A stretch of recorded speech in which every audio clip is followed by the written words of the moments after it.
Halo di Bandung, kembali lagi di Bandung International Podcast. Di Bandung International Podcast kali ini akan ditemani oleh saya sendiri, Vena Velia, dan juga seperti biasa kita kedatangan tamu yang istimewa.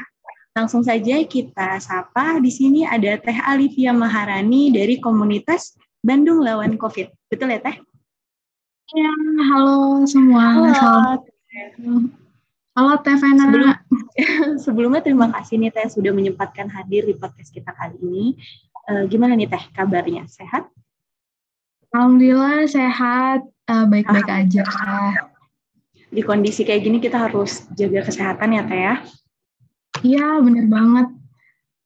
Ya, sebelum itu boleh dikenalkan siapa sih Teh Alivia ini sendiri dan peran Teteh di komunitas ini tuh apa? Oke.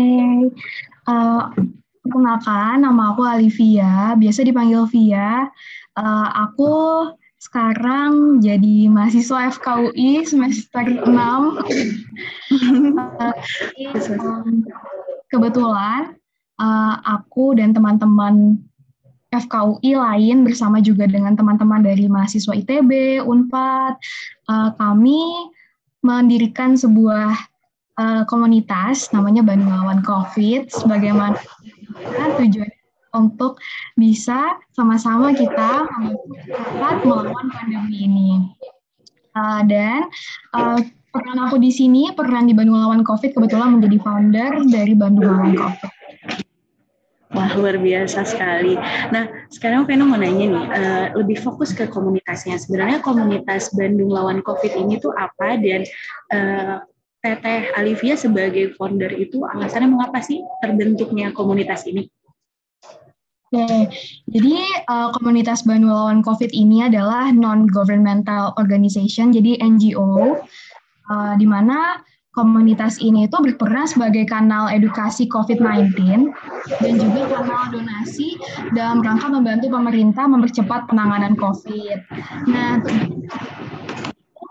adalah untuk bisa meningkatkan kesadaran masyarakat, jadi supaya masyarakatnya jadi lebih ada kesadaran mengenai COVID-19 ini dan gimana sih caranya untuk bisa menerapkan protokol kesehatan yang baik dan hal-hal penting yang perlu diketahui selama pandemi ini.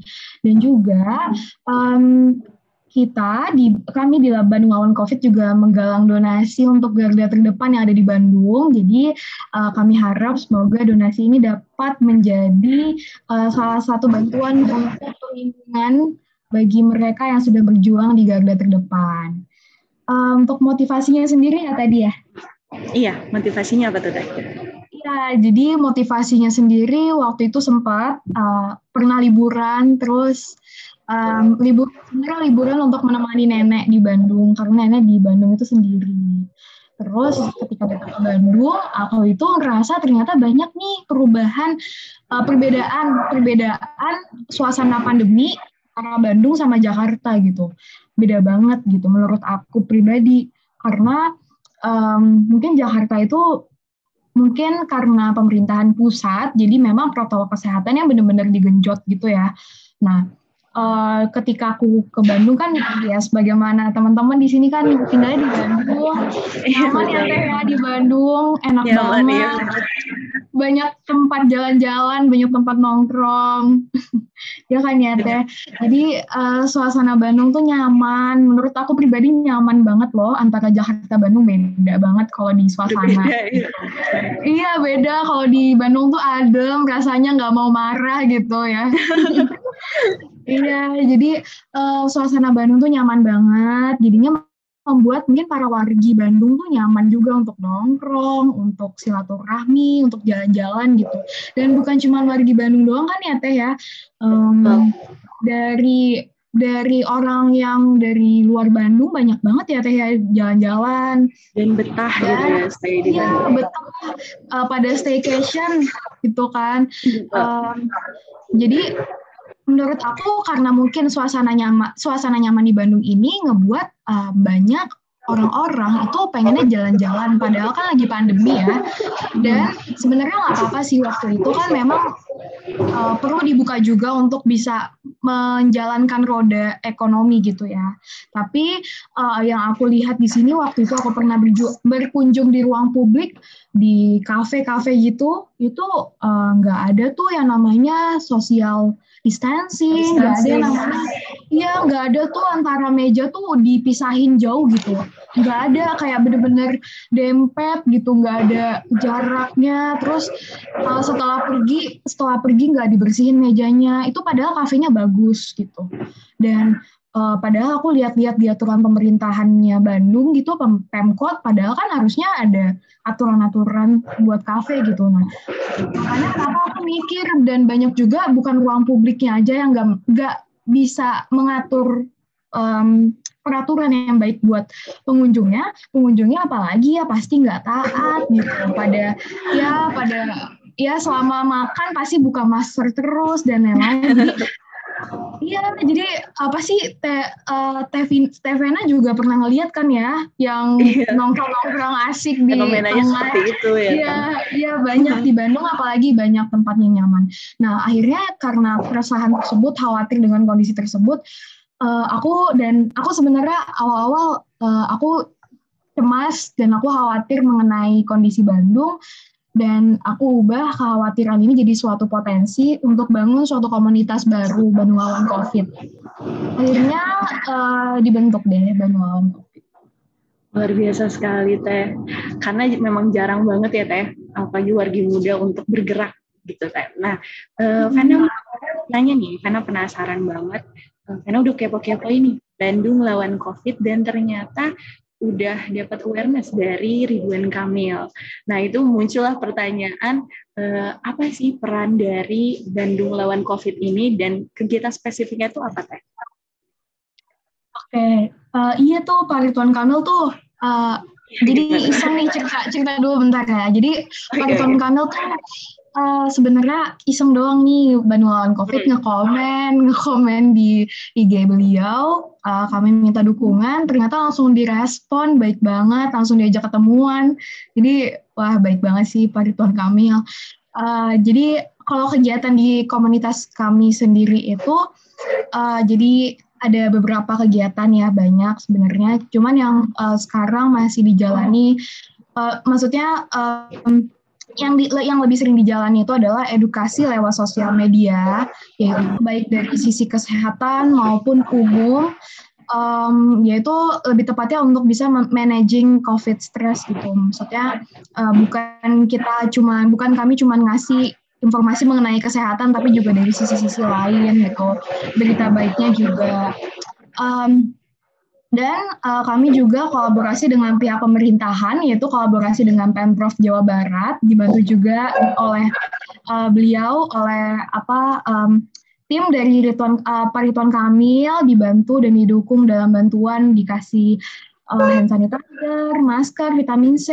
Nah itu tuh alat-alat itu digunakan, bukan kami yang gunakan, tapi kami bagikan ke masyarakat yang nantinya akan diedukasi gitu. Karena kami juga ada program edukasi secara langsung, yaitu edukasi offline, yaitu di Jalan Braga waktu itu di Tahur, dan sambil bagi-bagi alat-alat itu gitu. Dan kami juga menggalang dana di kanal donasi untuk garda terdepan, yaitu nantinya ini juga yang jadi fokus kami saat ini, yaitu nanti akan ada penyaluran ke pasienkes primer di puskesmas. Jadi kegiatan intinya itu adalah berdonasi gitu ya, membantu garda terdepan. Nah, melihat kondisi saat ini kan kita ditempatkan sudah cukup lama ya Teh, hampir sudah 1 tahun terlewati. Nah, karena penasaran lagi mengenai motivasi, apa yang menjadi motivasi Teteh untuk selalu bisa melawan COVID-19 di tengah pandemi kayak gini, karena kan ini udah setahun ya Teh. Iya, jadi motivasi saya sendiri dan teman-teman itu adalah kami ingin menjadi salah satu solusi dari pandemi ini, karena kami yakin kalau pandemi ini nggak akan berhasil kalau cuman menunggu peraturan dari pemerintah, menunggu bantuan dari pemerintah. Dan pandemi juga nggak akan berhasil kalau cuma vaksin doang, nggak akan. Maksud aku, kita semua harus saling kolaborasi untuk bisa membantu pemerintah, saling membantu satu sama lain untuk gotong royong menangani pandemi ini. Dan karena motivasi untuk bisa menjadi solusi dan ingin bantu pemerintah, karena penyelesaian COVID ini kan gotong royong, saling bantu, saling dukung, dan satu lagi sih motivasi yang paling melekat gitu, paling inget. Kalau ibu, ayah, kakek, nenek kita aja tuh bisa kan melawan penjajahan waktu itu.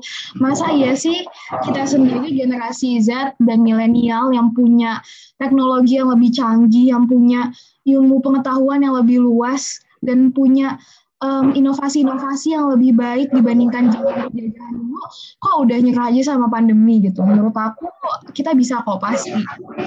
Kita menjadi sumber daya yang paling baik mungkin untuk membantu pemerintah. Oke, jadi generasi muda ya kayak jadi timbul karena adanya kekhawatiran ya saya.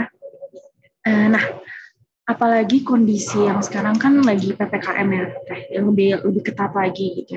Nah, di fenomena PPKM itu ada fenomena yang cukup viral nih Teh, tentang salah satu brand susu yang terkenal, ya kan Teh. Nah, konon katanya susu ini tuh dapat menyembuhkan COVID. Nah, menurut Teteh gimana nih Teh? Pandangan dan pendapat Teteh akan hal itu? Apakah itu dibenarkan apa? Iya, banyak banget tuh aku ngeliat videonya juga, itu yang lari-lari panik buying, ya ampun, rasanya kayak ini barang mahal banget, ini barang berharga banget gitu ya. Nah, sebenarnya dari Ikatan Dokter Indonesia sendiri itu udah klarifikasi ya, kalau susu beruang ini bukan jadi obat untuk COVID-19, dan memang tidak ada uji klinis yang signifikan, di mana susu itu adalah suatu bahan pangan gitu, bukan obat, bukan vaksin, dan juga susu ini sebenarnya baik kok, dia jadi sumber nutrisi tubuh untuk menjaga proses metabolisme dalam tubuh supaya bisa normal. Jadi proses metabolisme yang normal itu kan juga akan membantu tubuh kita untuk bisa melawan virus, lawan bakteri, jadi melawan atau mencegah respon inflamasi atau peradangan yang berlebihan dalam tubuh gitu. Jadi sebenarnya memang udah diyakini bahwa susu ini memang membantu kondisi atau kemampuan tubuh kita untuk melawan bakteri, virus, semuanya pokoknya makhluk-makhluk jahat gitu yang masuk ke dalam tubuh, makhluk mikroorganisme ya, bukan setan gitu. Nah, jadi susu itu sebenarnya memang udah diyakini dari dulu Teh kalau ini meningkatkan imunitas tubuh karena juga kandungannya kan banyak ya, ada protein, karbohidrat, vitamin, mineral gitu. Nah, tapi di sini yang perlu diketahui adalah bahwa susu beruang itu belum nggak bisa diklaim sebagai obat karena memang sebagai bahan pangan gitu. Dan susu beruang itu adalah susu steril kan, yang punya kandungan nilai gizi yang juga hampir sama atau relatif hampir sama susu-susu UHT yang lain yang biasa kita konsumsi gitu. Jadi ya nggak perlu panik buying berebutan susu beruang, cukup beli susu yang memang sering dikonsumsi sama kita aja gitu. Dan jangan kebanyakan, malah jadi diare juga Teh. Jadi sebenarnya masih banyak cara, berbagai cara untuk jadi hidup sehat ya Teh, bukan sekedar susu doang gitu. Nah, salah satu menjaga kesehatan itu kan adalah salah satu upaya kita sebagai masyarakat untuk menjaga kesehatan ya Teh. Nah, ada nggak sih upaya-upaya lain untuk kita mencegah atau memutuskan rantai COVID-19 ini? Kalau cara sebenarnya banyak banget sebenarnya. Maksudnya ada satu mindset yang selalu aku tanamin dalam diri aku dan aku aplikasiin juga ke banyak hal, termasuk juga melawan pandemi ini. Kita masih punya banyak hal yang bisa kita kontrol dibandingkan apa yang kita nggak bisa kontrol gitu. Dan selalu ingat aja apa yang bisa kita kontrol. Dan menurut aku yang bisa kita kontrol adalah diri kita sendiri kan. Gak bisa kita kontrol orang lain. Ya mungkin kontrol orang lain, kita nggak cuma bisa ngasih tahu, ngedukasi keluarga kita yang mungkin masih nakal lah gitu ya, keluar-keluar atau gimana gitu ya Teh ya.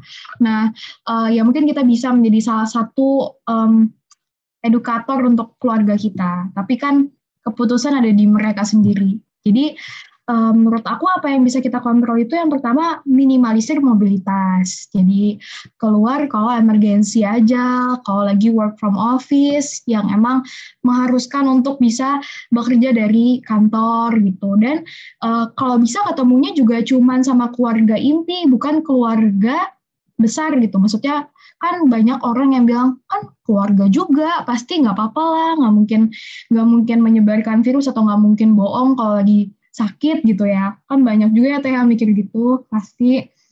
Apalagi kan pada kangen juga sama keluarganya, sama temen juga kangen ya Teh ya, apalagi sama keluarga sendiri, sama keluarga besar betul gitu. Sekali.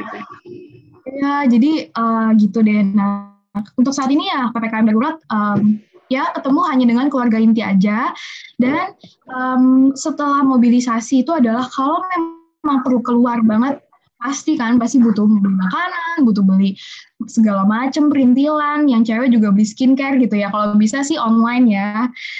Dan ya kalau emang perlu banget keluar, double masking ya, double masker gitu, untuk meningkatkan efektivitas perlindungan gitu. Jadi yang dalamnya itu adalah masker medis, yang luarnya masker kain gitu. Dan itu benar-benar udah direkomendasikan gitu Teh. Terus yang bisa kita kontrol lagi itu adalah apa yang kita makan kan, karena you are what you eat gitu. Jadi merhatiin juga asupan nutrisi, sayur, buah harus jadi komponen atau jadi makanan yang selalu ada gitu setiap sarapan, setiap ngemil, setiap lagi makan siang, lagi makan malam gitu, selalu harus ada sayur atau buah kalau memang memungkinkan. Tapi kalau emang nggak bisa ya udah minimal konsumsi sayur atau buah dalam satu kali waktu makan gitu. Itu karena sebenarnya vitamin yang terbaik itu adalah vitamin dari makanan asli gitu, vitamin yang memang dari warna-warna makanan. Jadi kalau misalkan kita gampang banget tahu sebenarnya untuk melihat makanan itu sehat atau enggak, kita lihat aja warnanya gitu. Kayak paprika tuh warnanya terang benderang merah kuning gitu. Nah itu vitamin C-nya tinggi banget. Jadi semua sehat ya Teh ya. Iya, buah sayur yang warnanya gitu, cantik gitu, itu punya vitamin C yang sangat tinggi. Dan vitamin C itu kan memang salah satu vitamin yang berguna untuk mencegah virus itu jadi berkembang dalam tubuh kita gitu. Itu dan tingkatin nutrisi.